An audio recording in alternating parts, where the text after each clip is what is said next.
Major funding for KPBS Evening Edition has been made possible in part by Anderson Plumbing, Heating and Air, proud to support the mission of KPBS and privileged to serve San Diego clients. Anderson Plumbing, Heating and Air, helping homeowners maintain drain, heating, and cooling systems since 1978. And by the Conrad Prebys Foundation, Darlene Marcos Shiley, and by the following.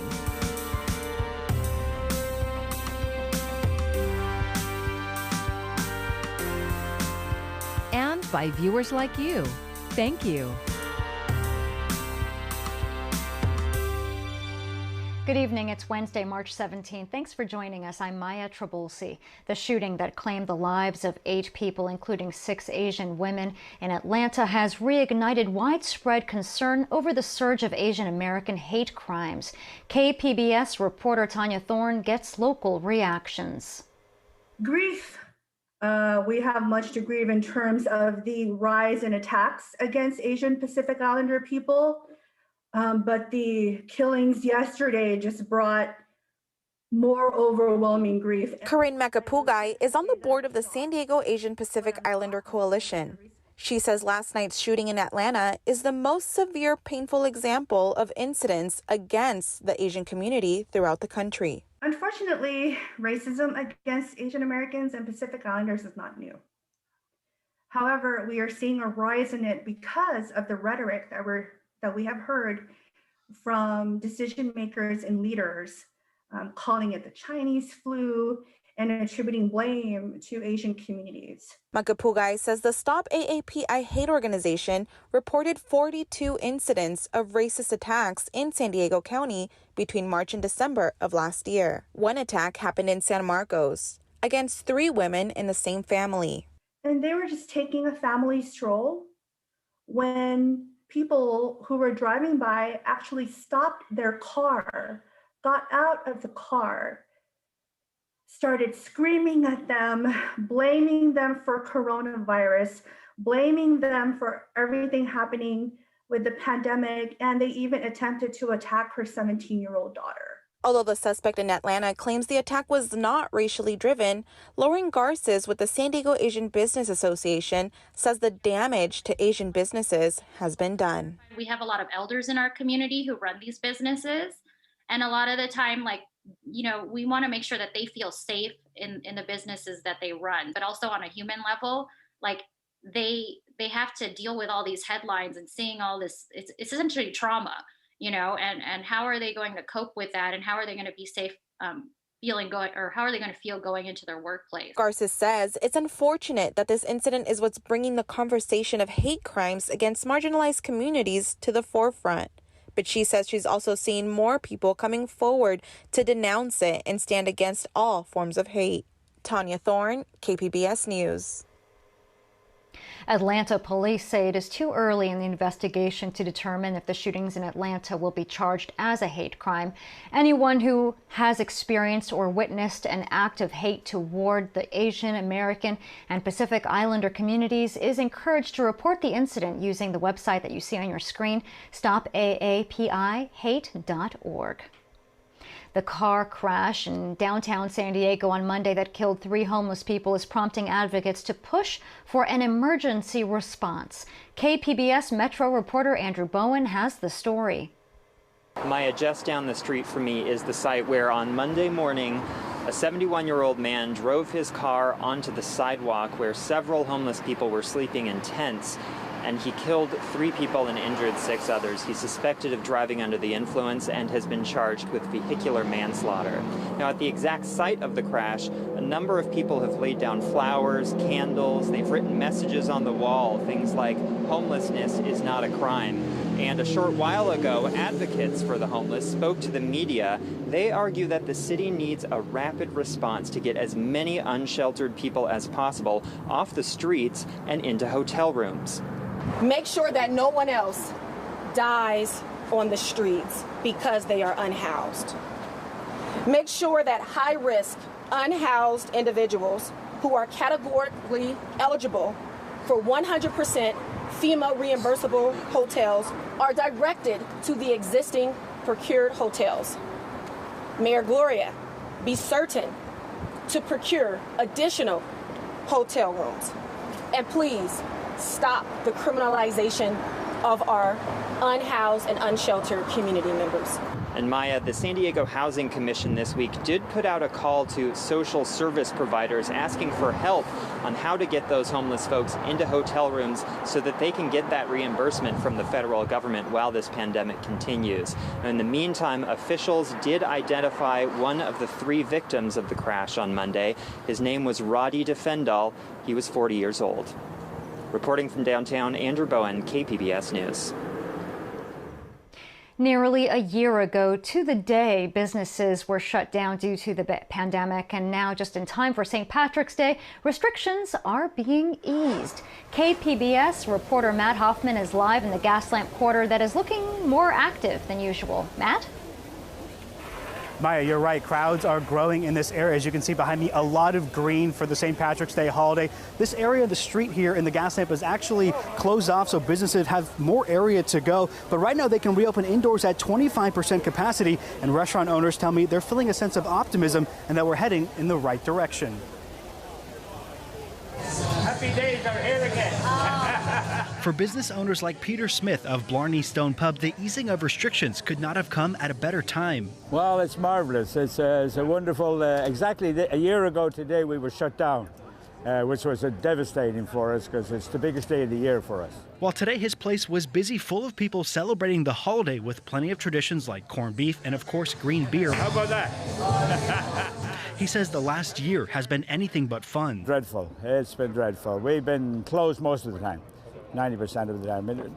Sporadic opening outside, but when they gave us this sidewalk area here, that's helped a lot. We hope if people start coming into the hotels, the convention center opens up again, I think gradually we'll get back to normal. Going to the less restrictive red tier also means that some businesses will be welcoming customers in person for the first time in months. It means that we can finally open up for business. Before we were just opening up food to go and delivery. But now we can actually open up and show movies, which that's what we do. We are a movie theater. Chris Herbert is the general manager of Angelica Film Center and Cafe in Carmel Mountain Ranch, which has not seen guests in its theaters since last November. Our staff is raring to go. Our regular guests are dying. They've been calling me month after month asking when we're going to open. They have kept the doors open, selling takeout food and movie theater popcorn, but now staff are being hired back and preparations are underway for a Friday reopening. My beer lines have to be cleaned. My beer vendors are coming, exchanging product, get the old stuff out, fresh stuff in. Face coverings are required except while eating, and there will be extra spacing inside the theaters. If me and someone's here, then those 2 seats are blocked off, and these 2 seats are blocked off. While going to the red tier is certainly good news for many businesses, some are not so lucky and could not survive the last year of closures and pandemic-related restrictions. While St. Patrick's Day celebrations are in full swing down here, going in the red tier also means that Padre fans can be back in the stands at Petco Park just a few blocks away. And talking to business owners, they're hoping that some of those fans will start filling up their establishments. Here in the Gaslamp area, Matt Hoffman, KPBS News. Cajon Valley Union School District is returning to a pre-pandemic schedule after spring break. The district's 17,000 students will return to campus on April 12th, 5 days a week and from 8 to 3 p.m. Teacher Bradley Hutchinson says many of his colleagues are really ready to come back and want that full time with their students. We have a safe environment based on CDC guidelines. So everyone's voice is kind of heard there and taken into account to make sure that everyone feels safe and has their needs met. Over 80 additional teachers and several hundred staff were hired to accommodate reduced class sizes and provide additional care and supervision, as well as to properly adhere to safety guidelines. Teachers have been prioritized for vaccinations, and if you want to find out if you are eligible and where to get your shot, head to kpbs.org. Just go to our homepage and then click on the Vaccines tab to find clinic locations as well as links to make an appointment. Today is the deadline for organizers behind the effort to recall Governor Gavin Newsom to submit nearly 1.5 million signatures to qualify for the ballot. And the governor is now raising money to defend his seat. This is the sixth recall effort, in just 25 months since I've been governor. This one appears because they got an extension from a judge to have the requisite signatures, and absolutely, we're taking it seriously. Supporters say they've collected more than enough signatures, though they need to be verified. If the recall qualifies, which appears likely, an election date may not be set until September. As part of our series, Pandemic Life, 1 year on, KPBS investigative reporter Claire Tregesser tells us about the devastating toll the pandemic has had on small businesses. She says their closures mean lost jobs, lost family wealth, and a frayed community fabric. Well, my grandfather started in 1941. In those days, it was a small appliance store where he sold radios and phonographic records and all kinds of small appliances. A&B Sporting Goods had been in Greg Schloss's family for 80 years. I've worked there for 40 years, so I was, I think, 22 when I started working there. The store was in good shape heading into 2020. It had orders from youth sports teams, including the entire North Park Little League. And then the pandemic hit, and I knew I was in trouble immediately. The local Little League played one game and then canceled the rest of the season. In January, he closed A&B's doors. Stories like Schloss's have become all too familiar during San Diego County's pandemic year. Thousands have closed for good, while countless others are barely holding on as they ride a roller coaster of openings and closings.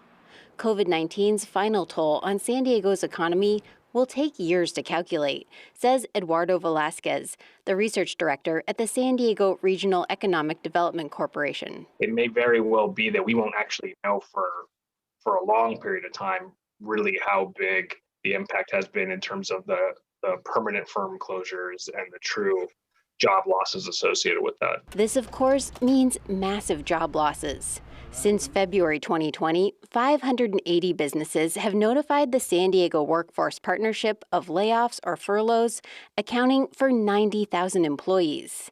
In a typical year, the partnership receives 100 to 150 such notices. And the closure of businesses goes beyond the financial impact, says Rachel Murfallen, the nonprofit's director of business services. It's not only a financial impact, but it's a relationship and sort of very emotional decision for them about having to consider potentially sacrificing certain things on the family side in order to save the business. That's true of Veronica Dency, who owns the massage business NOLA San Diego in the East Village. I'm a disabled veteran, right? So I was using my disability to try to pad, just so that I wasn't like $20,000 in back rent, And Maribel Estrada, who owns El Toro Grill Taqueria in City Heights. She says she's barely holding on, but wants to keep the business to pass on to her children. So they can grow up with the business and they can continue and having something. Doesn't mean that they have to be in a restaurant all the time and not getting a career, but they have something already so they can start. Family businesses are a big source of generational wealth, particularly for immigrants and ethnic minorities, says Juan Pablo Pardo Guerrera, an associate professor of sociology at UC San Diego. So part of the advantages of small businesses is that they become assets and they can be passed on to other generations as assets. This is not the same as with employment. You can't sort of leave your job to your kids. And like with so many of the ills brought by the pandemic, businesses owned by people of color have suffered disproportionately. A nationwide study found that since the onset of the pandemic, Black and Latino business ownership dropped by 41% and 32% respectively. Meanwhile, white business ownership dropped by 17%. Another picture of my father and my grandpa. For Schloss, the owner of AB Sporting Goods, it's too late.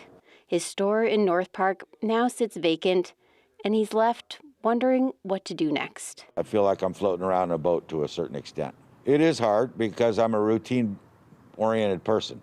I went to the store every day at 7:30 in the morning for 40 years. So that's that's a difficult routine to stop all of a sudden. Claire Tregesser, KPBS News. Tomorrow, we continue our series, Pandemic Life 1 Year On, with a story about how the pandemic will impact transportation in San Diego in both the short and the long term. A deadline extension that's welcome news for many of us. You now have until May 17th to file your taxes. The government wants to give Americans more time because the pandemic made taxes more complicated for some. Not to mention the IRS is also swamped with its workload right now. But keep in mind, state taxes are still due by April 15th. Check your bank account or mailbox. About 90 million stimulus payments have already gone out, and that includes direct deposits and about 150,000 paper checks. Individuals earning under $75,000 and married couples making less than $150,000 get the full amount. That's $1,400 each. You can check the status of your payment using the Get My Payment tool on irs.gov.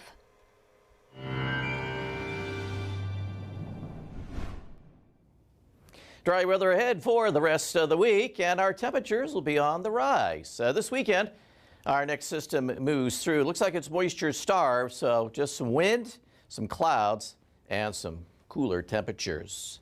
Let's start you off by taking a look at tonight's weather, and we'll see temperatures dropping down to the low 40s in Escondido, mid-40s Oceanside, and in El Cajon. San Diego's at 51, but Ramona dips down to the 30s, upper 30s in Campo, low 40s Mount Laguna, and Borrego Springs at 47. For tomorrow, the next system brings rain into central and northern California with snow in the Sierra. We won't see any of that, and we'll be looking at some temperatures on the rise, especially in the interior sections and in the deserts. Flow turning a little bit onshore, so there could be some morning clouds around. 63 in Oceanside, 65 in San Diego. Ramona's at 69 in El Cajon, a comfortable 73. Borrego Springs warms to 81 and Campos at 67. Friday, well, we'll see some cool, unsettled conditions swinging down through northern California, but here in southern California we'll be dry and we should have another nice day. And here you can see our temperatures rising into the mid-60s over the weekend, maybe just a touch cooler with a few more clouds around, but no precipitation. Inland sections will be in the 70s the next couple of days. Temperatures come down a few notches over the weekend, but we're dry, just some clouds. And as we take you to the mountains, temperatures in the low 50s with some sun, and then cooler. Sunday's high only around 40 degrees. And as we take you out to the deserts, temperatures warm nicely into Friday. Over the weekend, much cooler here Sunday into Monday, but just a couple of clouds here too. And for KPBS News, I'm meteorologist Mark Mancuso. The Air and Space Museum, one of Balboa Park's iconic attractions, reopened today. Now that the county is in the red tier, there's an effort to bring back most staff members who were either laid off or furloughed. Many of the park's outdoor attractions, including the Japanese Friendship Garden, the zoo, and Spanish Village, have remained open. Others have had to stretch into new virtual spaces, in some cases reaching a new audience. With that said, nothing replaces the experience of people coming to a museum in Balboa Park. The safety protocols are uniform across all park organizations, and you can find updates on reopenings at culturalpartnership.org. The happiest place on earth is almost ready to welcome back guests. Disneyland and California Adventure are set to reopen on April 30th.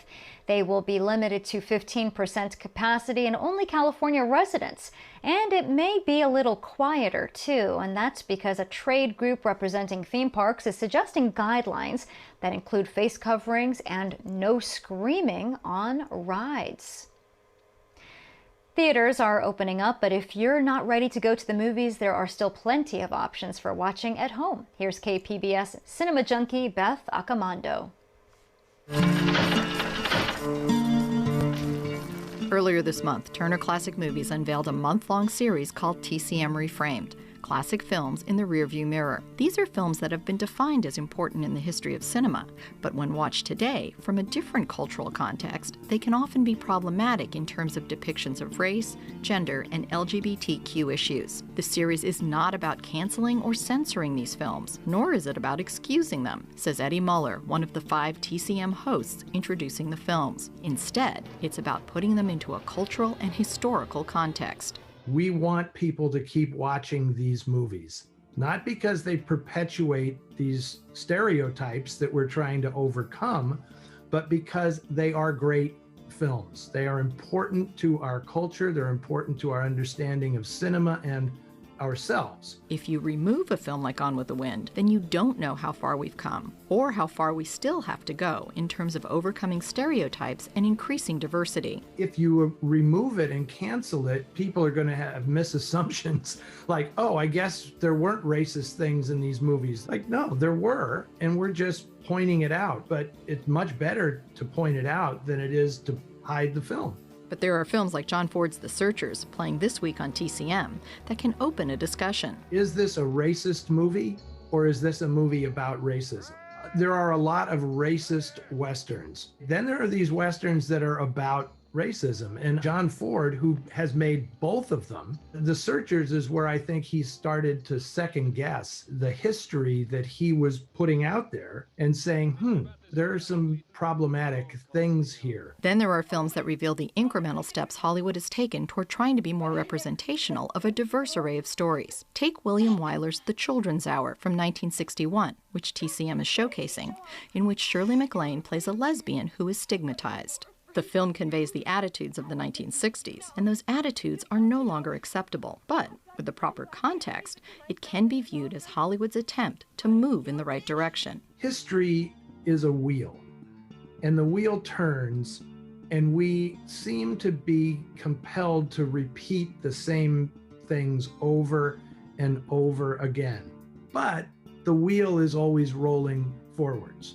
And do you want these movies to be with us on that trip, or do we leave them behind? And I don't want to leave them behind. Better to feel queasy about these Hollywood stereotypes and own that discomfort, rather than to hide these films away to gloss over an unpleasant past. TCM Reframed provides a great opportunity to revisit problematic films from a more enlightened point of view. And one local option, San Diego Italian Film Festival is showcasing Martin Eden, an Italian adaptation of Jack London's classic American novel. In addition to the virtual screening that is currently available, there will also be an online discussion with the director and screenwriter this Sunday. So plenty of options if you're not quite ready to venture out into a cinema. Beth Accomando, KPBS News. I'm Judy Woodruff. Tonight on the NewsHour, deadly attacks at Atlanta area spas raise new fears for Asian Americans. Coming up at 7 after Evening Edition on KPBS. Hopes are rising for a return to normal. KPBS associate producer Emmeline Mohebi talked to San Diegans about what they are looking forward to the most.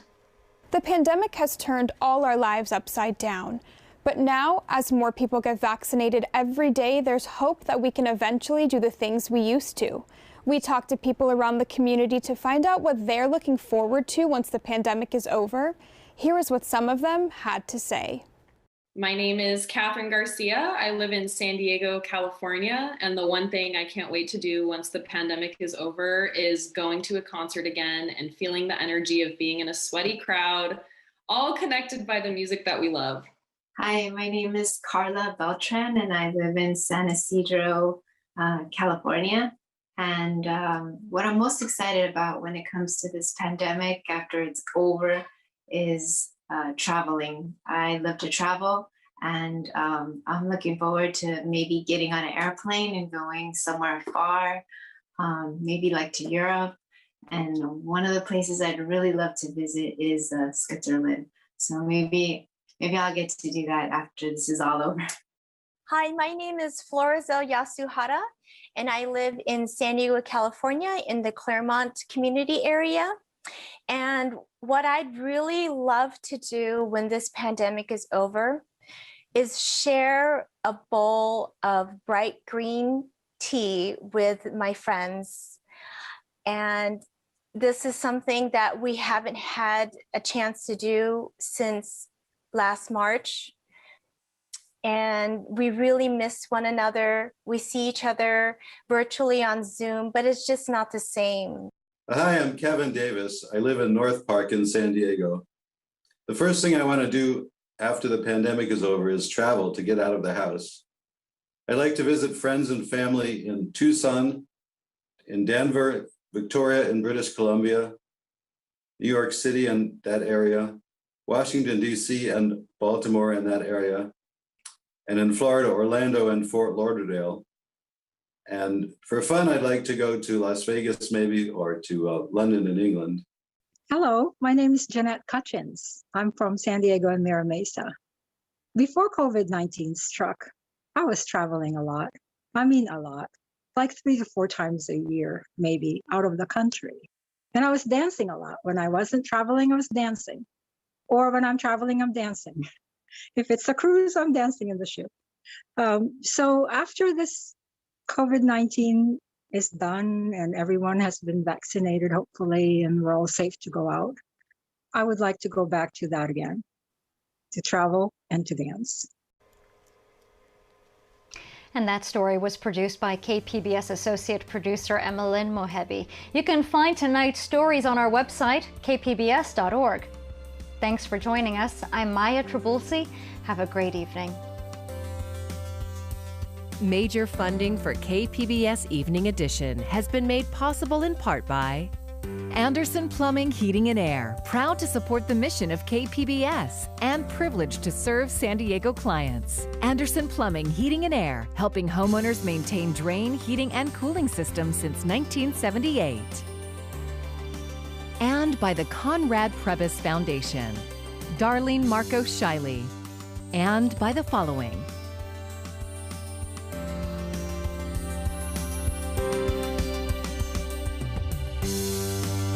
and by viewers like you. Thank you.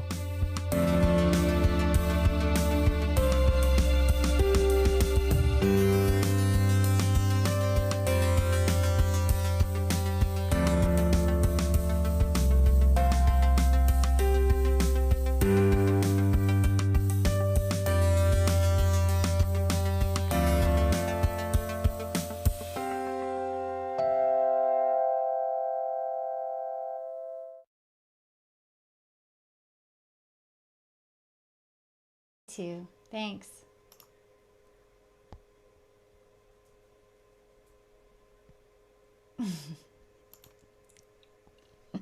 Bye.